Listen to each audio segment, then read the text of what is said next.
Oke, assalamualaikum warahmatullahi wabarakatuh. Selamat sore. Apa kabar teman SAR? Dan saat ini kita kedatangan tamu yang dimana kita ketahui Bapak Mexianus Bekabel Esos MM, yang seorang anak pulau yang lahir di bagian timur NTT, yang saat ini berprestasi beberapa kantor, sudah menduduki beberapa kantor, menjadi kepala kantor sebagian di bagian Indonesia bagian timur. Inilah Bapak Mexianus Bekabel yang lahir pada tanggal 21 Mei 1975. Oke Pak, apa kabar Pak? Selamat datang di Assalamualaikum. Sahai dulu buat teman-teman SAR di manapun berada. Oke, baik, terima kasih. Ini coachnya sangat luar biasa dan penampilannya mantap. Siap Bapak. Ewako. Wah, Ewako, mantap. Ewako itu tradisi atau sapaan yang pemberani. Siap, Bapak lebih tahu dari saya yang punya kampung di sini. Bapak lebih tahu tentang kata-kata Ewako. Iya. Baik. Oke Bapak, Ya. Maxi yang biasa juga disebut dipanggil, biasanya kami juga tadi sempat melihat profilnya Bapak. Ternyata Bapak dari kota sini sudah menjelajah dengan berpakaian orange. Sangat banyak pengalaman-pengalaman yang Bapak selama kerja di Basarnas. Ini Pak, pertanyaan saya yang saat ini itu adalah seorang anak pulau yang jauh dari Kupang bisa masuk di Basarnas.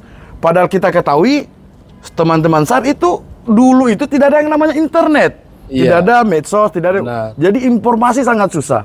Bagaimana Bapak bisa masuk di Basarnas ini? Baik, terima kasih. Ini dari pertanyaan ini selama saya bekerja baru terjadi pertanyaan yang saya pernah dengar seperti ini. Ini sangat luar biasa. Jadi terima kasih. Saya sebelum kerja di Basarnas itu saya kerja proyek. Kerja proyek buruh kasar. Siap. Nah, buruh kasar. Nah, Nah, kontraktor ya? ya, bukan juga. Aduh, saya kira kontraktor. Karena kerja proyeknya jadi buruh kasar. Buruh kasar, kerjanya di landasan di Bandara El Tari. Setelah itu kami kerja, tapi saya lihat di wilayah lingkungan bandara itu ada tulis SAR, tapi saya belum paham SAR itu apa. Setelah kerja proyek ada penerimaan, pembukaan, jadi saya juga ikut tes. Jadi dari 123 orang itu cuma terima 5 orang saja. Iya. Dan alhamdulillah saya mengikuti tes, masuk, diterima tahun 1997. Penerimaannya dari Perhubungan ya? Ya, dari perhubungan, terus nanti dibagi ke wilayah-wilayah tersebut. Tapi dari pendaftarannya Bapak menggunakan ijazah S1 atau SMA? Jadi saya menggunakan ijazah SMA. Kebetulan waktu zaman itu masih A2, itu biologi. Jadi saya mengikuti tes, ya alhamdulillah diterima 5 orang dan saya masih, yang seingat saya itu urutan nama keempat dari 5 orang tersebut. Jadi saya bersyukur dan setelah itu bekerja CPNS, terus pada sekitar tahun 2000 itu ada operasi SAR. Iya Bapak. Itu memang mengesankan, tapi sudah terlalu lama. Nah, setelah itu saya sudah bekerja di situ, terus saya dipercayakan untuk membuka beberapa unit siaga SAR atau POSAR di wilayah Nusa Tenggara Timur.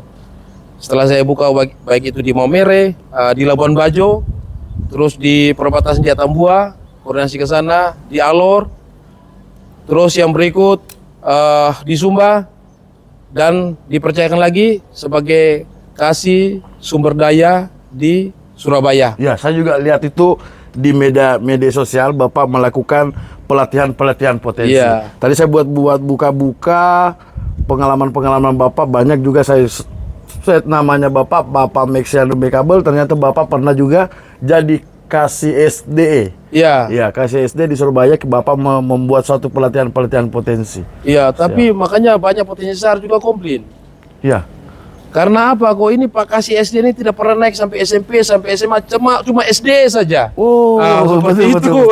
Kasih sumber daya. Iya, ternyata kasih sumber siap, daya, siap, tapi siap. di sini kasih SD. Dan dipercayakan di sebagai kepala kantor SAR Natuna, itu paling utara Indonesia, Nah, ada pengalaman saya terkait dengan Ya. operasi SAR, yaitu ada banyak sekali pengalaman terkait dengan kecelakaan laut.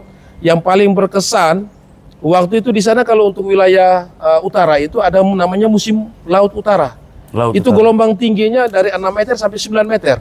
Iya. Nah, dan pada saat bulan Februari, tanggal 26 Februari 2020, itu kami mendapat informasi untuk di Medivac. Nah, itu warga negara Filipina, usia 35 tahun. Kapal tanker itu minta untuk dievakuasi atau Medivac. Kami hampir tenggelam dengan kapal SAR sendiri. Jadi kami juga dihempas SAR gelombang. di SAR. Hampir ya? di SAR. Dan di atas itu kebetulan saya juga kan, kita kompak untuk Forkompimda. Saya mengundang FKPD, ada beberapa baik itu kepala dinas maupun dan Lana juga di atas. Ternyata kami juga propeller 2 kan 3 mesin. Siap. Propeller 2 itu keriting. Kami hampir tenggelam. Jadi saya minta untuk balik, tapi kaptennya bilang izin komandan masih bisa berlayar. Oh, liba saja. Jadi kapal tanker itu panjangnya 310 meter. Jadi kapal SAR kita yang 40 meter kelihatan kecil sekali dibanding kapal Siap. tanker Dia itu. jadi skoci ya? Iya. Siap. Luar biasa itu. Betul. Itu berkesan sekali. Siap. Oke teman SAR, kita lihat sendiri penjelasan dari Bapak Mexianus Bekabel, yang dimana dari buruh bangunan bisa jadi kepala kantor. Jadi buat teman-teman yang sekolah, jangan berputus asa dengan sekolah Anda cuma SMA. Kita lihat satu pengalaman yang besar yang harus kami contoh, teman-teman SAR yang harus contoh, bahwa selama kita bisa berusaha dan kita ada niat untuk lebih baik, kita pasti akan menggapai tujuan itu. Inilah Motivasinya. motivasi yang satu acuan besar.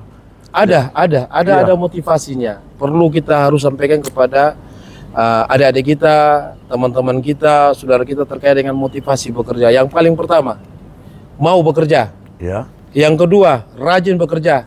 Yang ketiga, kejujuran. Itu paling penting. Kalau sudah kejujuran, berarti loyalitas itu ternampak gitu. Bapak lupa satu, Apa tuh? berdoa. Oh iya, itu paling utama. Itu yang Mohon maaf, paling itu utama. betul. Itu paling Bapak utama. harus berdoa. Betul. Betul. Iya. Luar biasa memang. Ini Bapak cicipi kopi Toraja khas Sulawesi Selatan. Bapak sudah Oh lama. iya, belum. Ini kopi Tanah coba. Toraja Ah. yang nikmat sekali. Coba Iya. dicas dulu. Iya, cas Iya. dulu. Ya. Kebetulan ini tanaman kacang yang ditaman oleh Pak Hamsidar. Kasihan tidak.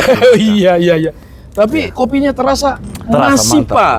Masih Pak ya? Masih Oh, Pak. Bapak bahasa Bugis ya? Iya. Orang Bone ya? Saya orang Bone. Oh. Maunya nenek moyang dari Bone. Siap. Ya, tapi aslinya dari NTT Alor. Siap. Makanya saya bagaimana bisa berusaha yang dari wilayah timur sampai ke wilayah barat, ya bagian barat yang Surabaya itu, terus sampai ke utara, kembali maksudnya ke Makassar ini supaya bisa perubahan kulit. Ternyata masih tetap masih hitam juga. Iya. Iya. Harus pakai pemutih, Bapak. Pemutih. Iya. Oke teman-teman SAR, sampai saat ini satu pengalaman besar sampai di Natuna menjadi kepala kantor, ke Momere menjadi kepala kantor, dan satu pesan kami, satu adalah pengalaman kegigihan Pak Mex ini sampai saat ini dari tamatan SMA bisa jadi kepala kantor, menduduki saat ini jadi kepala kantor kelas A Makassar. Jadi saat ini Pak Meksi ini kan sudah memasuki Nataru, Iya. Natal dan Tahun Baru. Apa-apa saja yang sudah disiapkan dalam menyambut kegiatan ini pasti ada mudik, Iya. ada juga yang melakukan Natal atau Tahun Baru. Kesiapan Basarnas Makassar seperti apa, Pak Meksi? Baik, terima kasih untuk kesiapan kantor SAR Makassar. Jadi pada dasarnya intinya awalnya tuh bahwa Basarnas itu tidak bekerja sendiri. Itu yang paling pertama kita harus pegang. Terus yang kedua terkait dengan program kerja dan tugas pokok daripada Basarnas, yaitu terkait dengan hari raya, pengamanannya di tempat-tempat wisata, apalagi sekarang sudah memasuki Natal dan Tahun Baru, terkait dengan kesiapsiagaan. Sehingga kantor SAR Makassar ada memiliki 6 posar atau 2 posar dan 4 unit siaga SAR yang tersebar di wilayah Sulawesi Selatan. Dan kemarin kita juga diundang dari Polda terkait dengan rapat koordinasi terkait dengan Nataru. Ya. Nah, di situ kami paparkan terkait dengan kesiapan kita, kesiapan daripada personilnya, baik itu yang ada di kantor SAR Makassar, yang ada di pelabuhan terkait dengan kesiapan alut KN SAR Kamajaya, ada Rescue Boat 302, ada Rescue Boat 303, dan saat ini Rescue Boat 302 itu posisinya di Posar Bone. Itu bisa membackup beberapa kantor SAR apabila terjadi kecelakaan di perairan tersebut, dengan didukung oleh rigid inflatable boat yang ada di Posar Selayar. Di Posar Selayar, di Palopo bisa membackup juga. Oh, jadi izin Pak. Jadi saat ini Bapak kesiapan siaga Nataru juga karena melihat dari cuaca saat ini sudah memasuki musim hujan. Jadi kesiapan personil-personil itu sudah disiapkan ya, setiap posko-posko yang sudah ditentukan sembari melakukan siaga dan melakukan antisipasi banjir evakuasi. Seperti itu ya? Iya, jadi yang tadi sudah ditanyakan bahwa kita berkolaborasi di wilayah-wilayah yang sudah ada posar itu dengan TNI, Polri, pemerintah daerah, dan organisasi masyarakat yang tergabung dalam MAPALA, dalam organisasi pencinta alam, maupun organisasi komunitas. Nah, di situ kita ada kolaborasi terkait dengan kesiapan alut maupun personil. Jadi di masing-masing pos itu ada tim rescue yang kita sudah siagakan, dan dia berkoordinasi dengan potensi SAR atau instansi pemerintah yang ada di wilayah tersebut. Oh, begitu ya Pak. Jadi apabila kejadian atau kecelakaan, Bapak sebagai Basarnas sebagai leading sektor untuk meskipun dari kepolisian, TNI, itu tetap di leading sektornya dari Basarnas ya Pak? Iya, kalau terkait dengan sesuai dengan Undang-Undang 2014 nomor 29 bahwa leading sektor terkait dengan pencarian dan pertolongan itu adalah Basarnas, karena Basarnas mempunyai kualifikasi yang sudah diakui oleh internasional maupun nasional. Siap. Oke, terima kasih Pak Meksi. Ada sedikit pesan-pesan buat teman-teman SAR yang dimanapun berada, mungkin bisa diberikan pesan-pesan. Baik. Terkait dengan hal tersebut, semua orang tuh mempunyai kesempatan yang sama. Dalam arti siapapun dia menjadi seorang pemimpin, yang paling pertama itu rajin bekerja.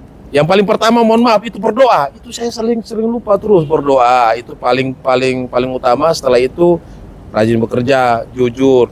Terus yang berikut terkait dengan komunikasi. Nah, kalau untuk Basarnas komunikasi. Kalau terus yang terakhir terkait dengan sekolah, itu wajib karena kita harus bagaimana bisa mendapatkan ilmu yang setinggi-tingginya melalui sekolah pendidikan, peningkatan sumber daya manusia. Siapapun bisa menduduki jabatan dengan kesempatan yang sama, termasuk dengan Bapak sebagai moderator punya kesempatan yang sama, siapapun dia, begitu. Jadi tetap kita yang paling pertama itu mau bekerja. Terus yang berikut, rajin dan jujur, itu paling utama. Siapapun dia, kalau misalnya tidak jujur, pasti anak buah juga tidak mau mendukung. Terus yang berikut, kita punya masa depan juga pasti terhambat dengan berbagai macam persoalan yang kita hadapi. Mungkin itu dari saya sementara.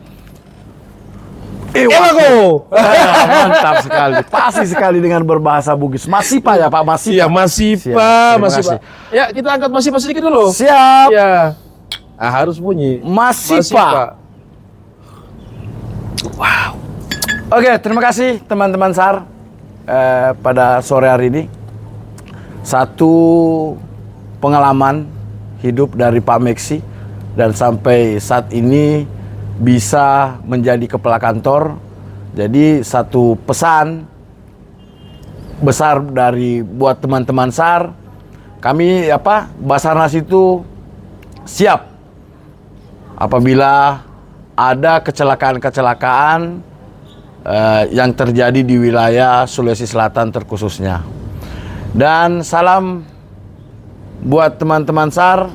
Assalamualaikum warahmatullahi wabarakatuh. Salam quick action. Satu jiwa, satu rasa. Itu adalah tuh.